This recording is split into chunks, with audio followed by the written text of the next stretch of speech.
Welcome to Witch Way. I'm Elise, and this is the real-world witch lore of The Order.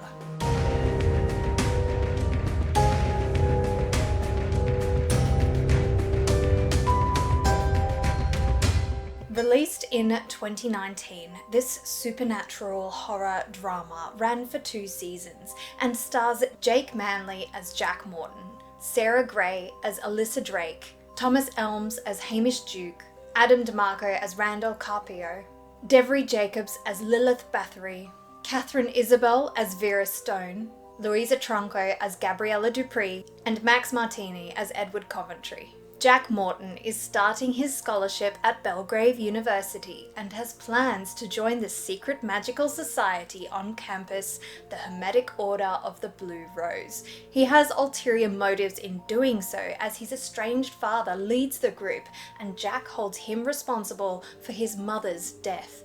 Jack becomes a double agent when he unwittingly joins an even more select group after he becomes a werewolf. Known as the Knights of St. Christopher, the werewolves' goal is to stop the practice of dark magic and wipe out the Order. Soon they must put aside their differences though and instead work with the Order, as there are bigger threats that could affect them all, but this is an uneasy alliance. The Hermetic Order of the Blue Rose takes its name from the Hermetic Order of the Golden Dawn, a secret society that studied occult practices from 1887 to 1903 at its headquarters in London.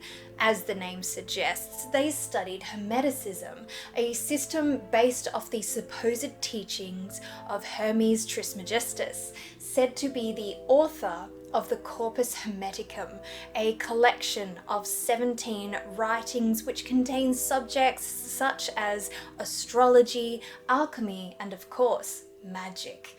One of the creation stories in Hermeticism, that a god created the elements, also inspired the creation story of the Order of the Blue Rose and the first Magus. The sun rose on the first dawn.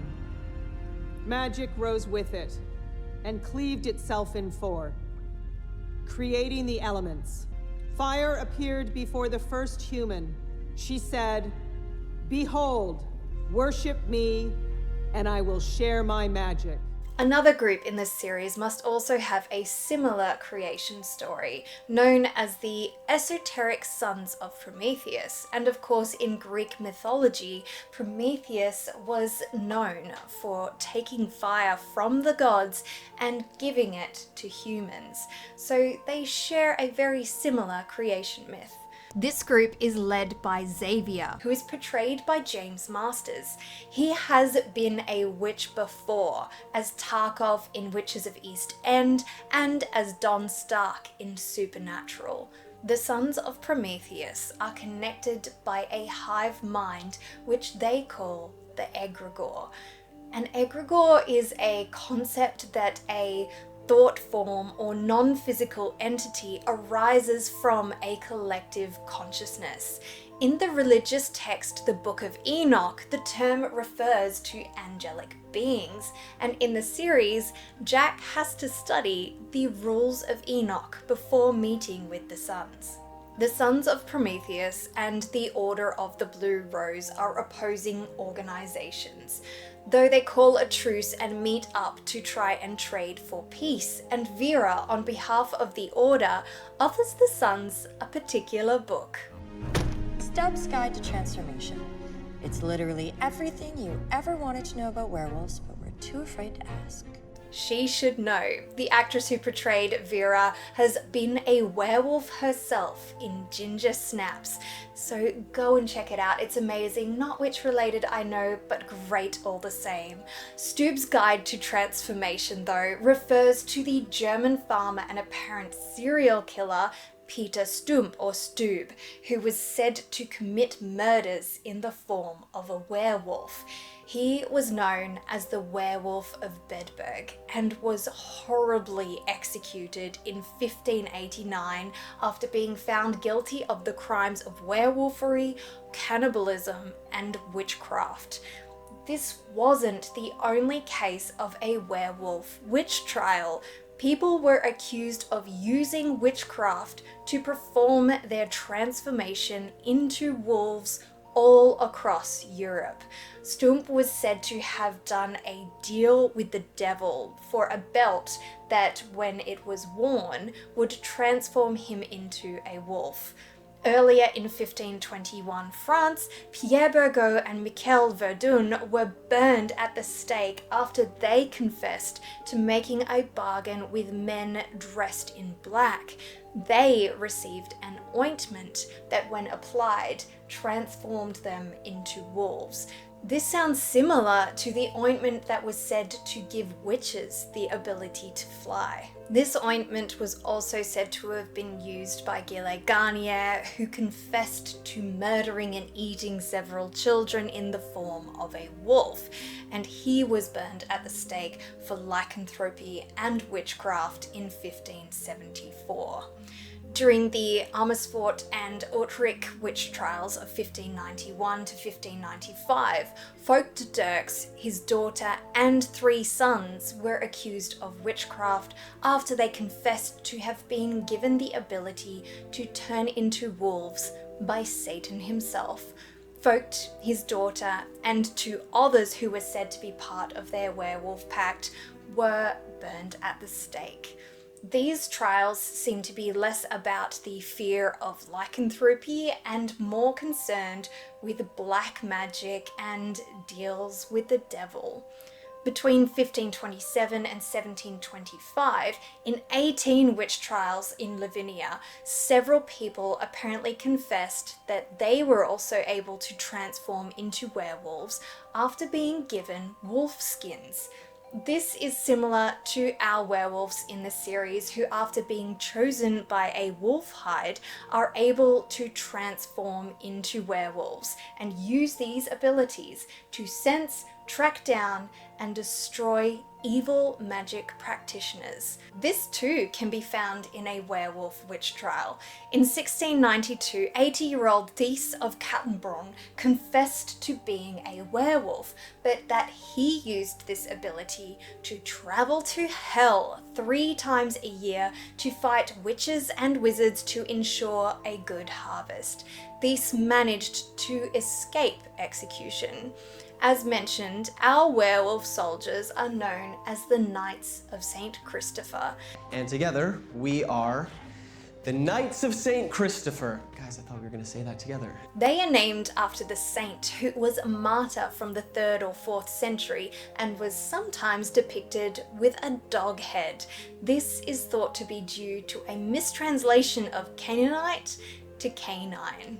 Several of our werewolves have appeared in witchy roles previously. Hamish is in Motherland Fort Salem, Randall was Todd in The Magicians, and briefly Dario in The Chilling Adventures of Sabrina, and one-time werewolf Kyle is also in Chilling Adventures of Sabrina as the warlock Dorian Gray.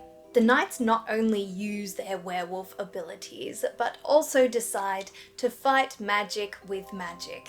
At one point they attempt to undermine the order and summon a demon, though in the book they are studying on demon summoning, the symbol that is shown is actually a unicursal hexagram, which is often used to represent the lemur, a religion founded by Aleister Crowley, a previous member of the aforementioned Hermetic Order of the Golden Dawn.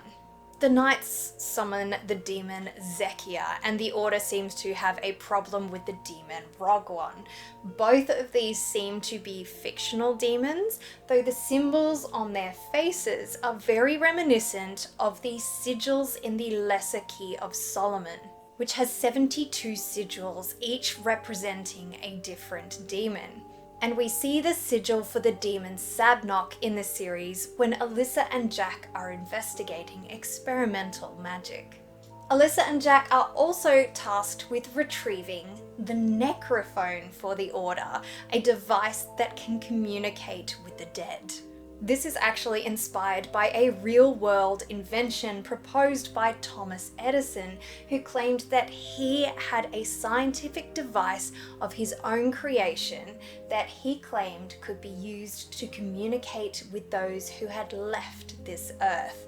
Though no prototype was ever found, the necrophone we see in this series is based on another of Edison's inventions, the recording device known as a phonograph. Another interesting device inspired by old technology is kept by the Order and is based off of early cameras. What's this called? Optography. Optography was studied in the late 19th and early 20th century and was believed to capture the last image seen by a person before they died. Vera can be seen practicing a spell earlier in the series to achieve the same result. Well, I'll tell you, the necromancer version of this was hell messier.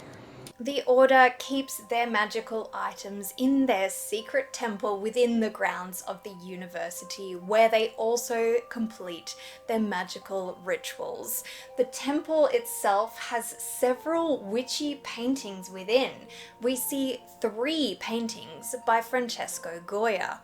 In the temple foyer, we see his The Great He-Goat. And in the Temple Magus's reliquary, we see his Witch's Flight, where several witches can be seen in pointed hats flying above a man trying to hide from them. This painting changes later in the series to his Saturn Devouring Child, which is pretty self-explanatory. And for the final few episodes, this painting changes again, but this time to Andrea Liccardi's Magic Scene, which depicts several demons and a practitioner drawing a magic circle. The Order is accused though of stealing the Sons of Prometheus's magic items, which just happened to be stolen from the Order first, but a third party is responsible.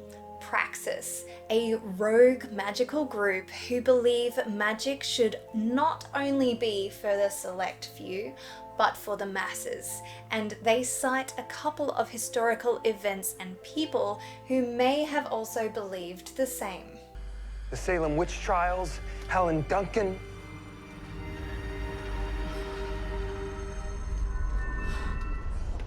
Of course, the Salem witch trials are to be mentioned. We can't have a witchy series without them. Of course, in Salem, in the United States, between the years of 1692 and 1693, 19 people were hanged for the crime of witchcraft, and 1 was even crushed to death trying to force a confession.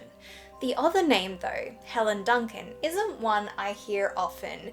The Scottish medium was the last person convicted under the 1735 Witchcraft Act when she was in prison in 1933 after she was found to be a fraudulent medium, apparently using cheesecloth to produce ectoplasm, which she said was the residue of the spirits that she communed with.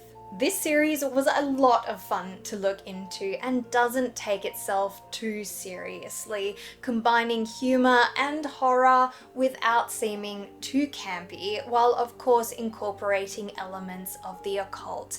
So it scores for lore, history, and witchcraft. 5 points to Gryffindor.